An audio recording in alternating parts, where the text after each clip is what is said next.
بولو جاوید. السلام علیکم. جی میرا نام جوید علی ہے. میں چوکیدار کی نوکری کرتا ہوں ایجوکیشن ڈپارٹمنٹ میں. تو مجھے ادھر بلایا جاتا ہے کال کر کے کہ آپ آئیں ادھر اور آپ سیلری اپلائی کریں اور آپ کو جو ہے نا آپ کی سیلری ملے. میں ادھر گیا ہوں اور مجھے ادھر صبح 11 بجے سے لے کے تقریباً 3 ساڑھے 3 بجے تک بٹھایا جاتا ہے. آپ بیٹھو کرتے ہیں کرتے ہیں کرتے ہیں تقریباً ادھر 4 بجے کے قریب 7-8 پولیس والے آتے ہیں. وہ ادھر سے مجھے پہلے ہاتھ کڑی لگاتے ہیں, بعد میں میرے آنکھوں پہ اوپر شرٹ باندھتے ہیں اور اوپر چولا ڈال لیتے ہیں کہ جیسے میں کوئی دہشت گرد ہوں. ٹھیک ہے. ادھر سے مجھے پرائیویٹ گاڑی میں اٹھاتے ہیں اور لے جاتے ہیں نامعلوم جگہ پہ. ادھر جا کے میرے اوپر مارک چڑھا ہوتا ہے, آنکھیں باندھی ہوتی ہیں. تقریباً 7-8 بندے ہوتے ہیں وہ جو مجھے جاتے فرش پہ لٹا دیتے ہیں اور مارنا شروع کر دیتے ہیں کہ تم نے عثمان ڈار نے تم سے کتنے پیسے لیے نوکری دلوانے کے لیے. میں کہتا نہیں دیے نہیں دیے. پھر بھی مجھے دوسری دفعہ کبھی الٹا لٹکا دیتے ہیں کہ مانو تم نے عثمان ڈار کو پیسے دیے ہیں, کانٹریکٹر سے لے کے پیسے دیے ہیں. جب نہیں مانتا تب بھی مجھے کبھی سیدھا لٹکا دیتے ہیں کبھی الٹا لٹکا دیتے ہیں.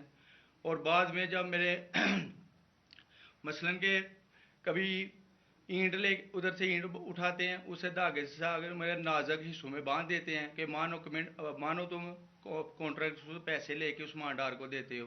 کپڑے اتارتے ہیں, بتاؤ بعد ذرا. میں مجھے ننگا کرتے ہیں, کپڑے اتارتے ہیں, کپڑے اتار کے ادھر فرش پہ بٹھا دیتے ہیں کہ مانو تم نے عثمان ڈار کو پیسے دیے ہیں. جب نہیں مانتا تو پھر ادھر سے کہتے ہیں کہ ایک ڈالا بھیجو, اس کی بیوی کو اٹھاؤ, اس کے بچے کو اٹھاؤ اور ادھر اس کو لا کر اس کو برہنہ کرو, اس کی ویڈیو بناؤ, فیس بک پہ ڈالو اور بلیک میل کرو.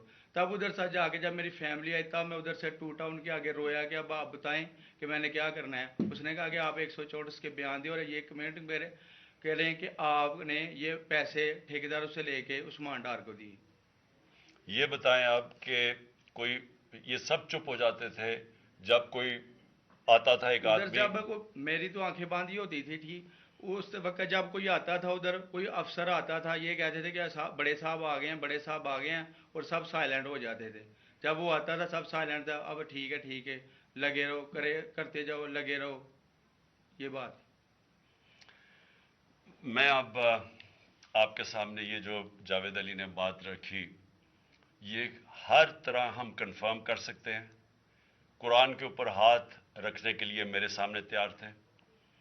یہ عثمان ڈار کو پھنسانے کے لیے, اس کو کرپشن کیسز میں لانے کے لیے, یہ ساری چیز یہ جو اس سے 164 کا بیان دلوایا گیا اور پھر بیوی بچوں کو ساتھ والے کمرے میں لا کے ان کو کہا کہ اس کو ننگا کریں گے. یہ سیدھی بات بتائے, بیوی کو کہا کہ اس کو ننگا کر کے اس کی تصویریں بنائیں گے اور پھر فیس بک پہ چلائیں گے. میں آج اپنی بڑے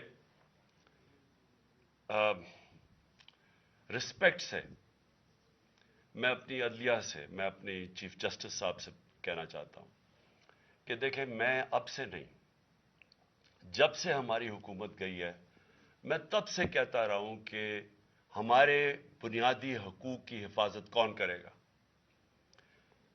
شہباز گل کو اٹھایا, اس کو ٹارچر کیا گیا, اس کو ننگا کیا گیا, اس کو لٹکایا گیا اوپر, اس کو مارا گیا.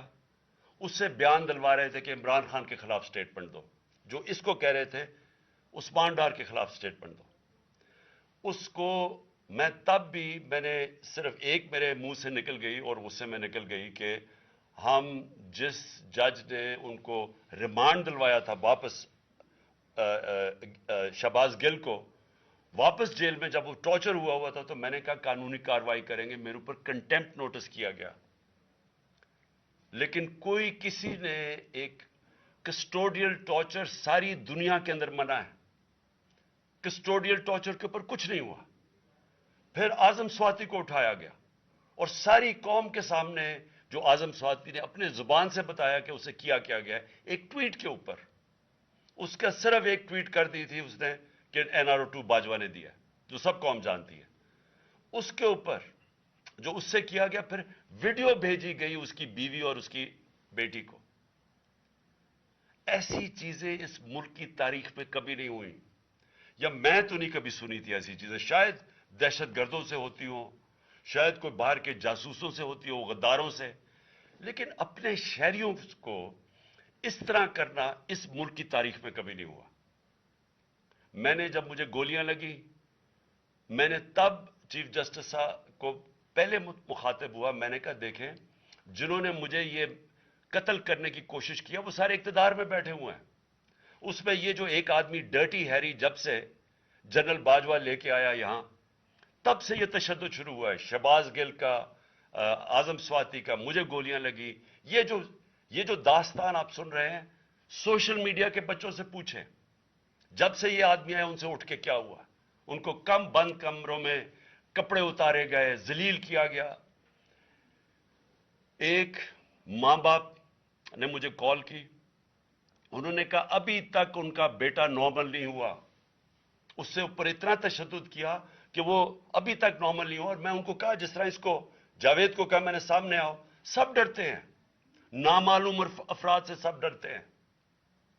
اور کوئی کسی قسم کی پروٹیکشن کسی کو نہیں ہے کیونکہ یہ قانون کے اوپر ہے, یہ جو مرضی کر لیں, کوئی ان کو بچانے والا نہیں ہے. کوئی جاوید جیسے انسانوں کو جب یہ کرتے ہیں اس کو پھر دھمکیاں دی گئی کہ تم نے یہ بتانا کسی کو نہیں ہے, تو ہم یہ کر دیں گے, ہم تمہیں یہ مروا دیں گے. تو یہ اس ملک کی ہمارے پاس تو ایک ہی راستہ ہے. اور مجھے پتا ہے کہ عدلیہ کے اوپر پورا اٹیک ہے یہ مافیا کا. یہ پولیٹیشین نہیں ہے, یہ مافیا ہے جو ٹیپیں بناتا ہے ججز کی, جو ہر قسم کی بلیک میل کرتا ہے. انٹیریئر منسٹر ٹیپ چلا رہا ہے کسی کی, یہ بالکل غیر قانونی چیز ہے.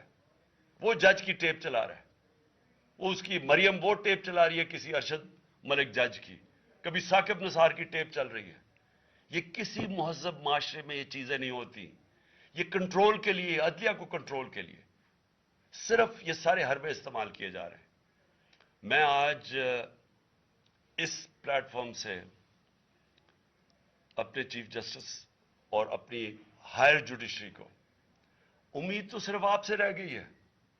اس وقت جو جس طرح کا ظلم کیا جا رہا ہے, یہ نامعلوم افراد جو کر رہے ہیں اس ملک کے ساتھ, اور خاص طور پہ جو ڈرٹی ہیری ہے, میری ساری انہوں نے, یہ کیسے ہو سکتا ہے کہ میری جو ساری جے آئی ٹی کی رپورٹ تھی جو انہوں نے فورینسک ایویڈنس جمع کی ہوئی تھی وہ ساری ختم کر دی ہے.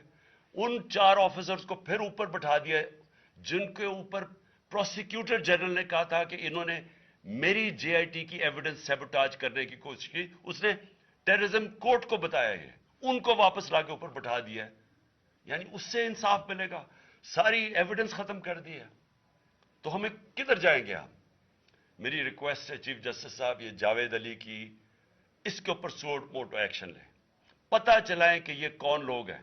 اور اوپر سے اس نے نامعلوم افراد نے اس نے سنا کہتے ہوئے کہ پولیس کے اوپر سارا الزام لگانا, پولیس کو پنچنگ بیگ بنانا اور کچھ نہ کہنا, نہیں تو ہم تمہیں یہ کر دیں گے, مار دیں گے.